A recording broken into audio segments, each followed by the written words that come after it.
موسم کی بات کر لیتے ہیں۔ محکمہ موسمیات نے آج سے 31 جنوری تک ملک کے میدانی اور بالائی علاقوں میں بارش اور برف باری کی پیشگوئی کر دی۔ طویل خشک سالی کے بعد بارش کا سبب بننے والی مغربی ہوائیں آج ملک کے مغربی علاقوں میں داخل ہوں گی۔ محکمہ موسمیات کے مطابق اسلام آباد اور پوٹھوہار میں 31 جنوری تک وقفے سے بارشوں کا امکان ہے۔ مری اور گلیات میں بھی بادل برسیں گے۔ گوجرانوالا، سیالکوٹ، لاہور، ناروال، منڈی بہاؤالدین، میاں والی اور سرگودا میں بھی بارش متوقع ہے۔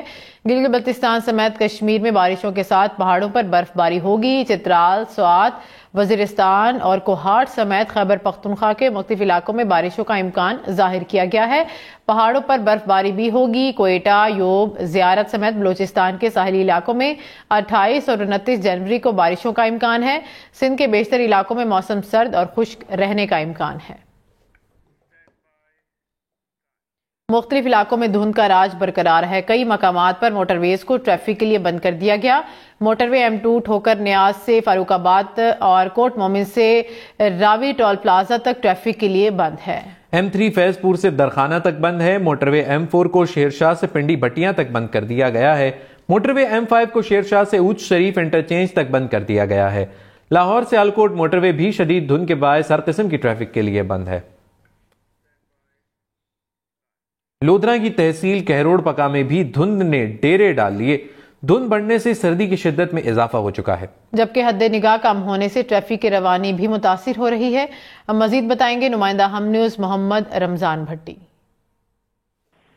دیکھیں بالکل ملک کے دیگر شہروں کی طرح کہروڑ پکا شہر اور اس کے زیادہ بھی شدید دھند کا راج برقرار ہے۔ دھند کی وجہ سے حد نگاہ انتہائی کم ہو کر رہ گئی ہے۔ بات کی جائے ٹریفک کی روانی کی تو اس وجہ سے ٹریفک کی روانی بھی متاثر ہو رہی ہے۔ اس وجہ سے مسافر حضرات کو سفری سہولیات کے دوران جو شدید مشکلات کا سامنا کرنا پڑ رہا ہے۔ اس حوالے سے جو ہے آپ کو بتاتا چلوں دھند پڑنے کی وجہ سے اور ٹھنڈی یکبستہ ہواؤں کی وجہ سے کہروڑ پکا شہر اور اس کے گردنواں میں شدید سردی کی لہر جو ہے برقرار ہے، جس وجہ سے شہری جو ہے نزلہ زکام اور بخار کی بیماریوں میں جو ہے مبتلا ہو رہے ہیں۔ بات کی جائے ٹریفک پولیس کی جانب سے تو مسافر حضرات کے لیے بار بار ایڈوائزری جاری کی جا رہی ہے کہ دوران دن جو ہے غیر ضروری سفر سے اجتناب برتیں، اور اگر انتہائی ضروری سفر ہو تو سفر کے دوران جو ہے فوگ لائٹس کا انتہائی ضروری استعمال کریں اور اپنی گاڑی کا دوسری گاڑی سے مناسب فاصلہ بھی رکھیں۔ ریسکیو ڈپارٹمنٹ کا یہ کہنا ہے کہ کسی ناگہانی صورتحال کی صورت میں فل فور جو ہے ریسکیو کی ہیلپ لائن پر کال کریں تاکہ کسی بھی ایمرجنسی کو فل فور جو ہے رسپانس کیا جا سکے۔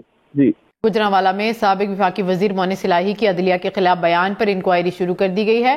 Assistant director FIA cyber crime wing نے مونس الہی کو نوٹس جاری کر دیا۔ سائبر کرائم ونگ نے 5 فروری کو مونس الہی کو ذاتی حیثیت میں طلب کر لیا۔ FIA کے مطابق عدم پیشی پر یہ سمجھا جائے گا کہ دفاع میں بیان کرنے کے لیے کچھ نہیں ہے۔ ریاست ریکارڈ پر موجود شواہد کی بنیاد پر قانونی کارروائی کر سکتی ہے۔ مونس الہی نے 15 جنوری کو سوشل میڈیا پر عدلیہ کے خلاف بیان جاری کیا تھا۔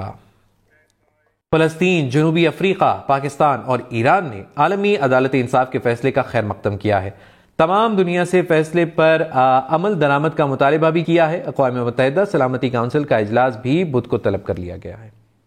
عالمی عدالت انصاف کے غزہ سے متعلق فیصلے کا خیر مقدم۔ اپنے رد عمل میں فلسطینی وزیر خارجہ ریاض المالکی نے کہا کہ عالمی عدالت انصاف کے ججز نے انسانیت اور بین الاقوامی قانون کے حق میں فیصلہ دیا۔ فلسطین تمام ریاستوں سے عالمی عدالت کے فیصلے پر عمل درآمد کا مطالبہ کرتا ہے۔ حماس کے سینئر عہدیدار نے کہا عالمی عدالت انصاف کا فیصلہ اسرائیل کو تنہا کرنے اور اس کے غزہ میں جرائم کو بے نقاب کرنے میں معاون ثابت ہوا ہے۔ جنوبی افریقہ کے وزیر انصاف نے کہا کہ اسرائیلی حکومت کو فوری نسل کشی کی کارروائیاں روکنی ہوں گی۔ عالمی عدالت کے فیصلے پر نیلسن منڈیلا کی روح خوش ہوئی ہوگی۔ پاکستان نے بھی عالمی عدالت انصاف کے فیصلے کا خیر مقدم کیا۔ ترجمان نے کہا غزہ کے عوام کو درپیش مصائب کے خاتمے کے لیے فوری اور غیر مشروط جنگ بندی کی ضرورت ہے۔ صدر عارف الوی نے کہا اسرائیل کو فوری طور پر غزہ میں معصوم شہریوں کی نسل کشی اور خون ریزی کو روکنا ہوگا۔ ایرانی وزیر خارجہ نے کہا غزہ میں جاری نسل کشی اور جنگی جرائم میں ملوث ہونے پر اسرائیلی حکومتی عہدیداروں کو فوری انصاف کے کٹہرے میں لانا چاہیے۔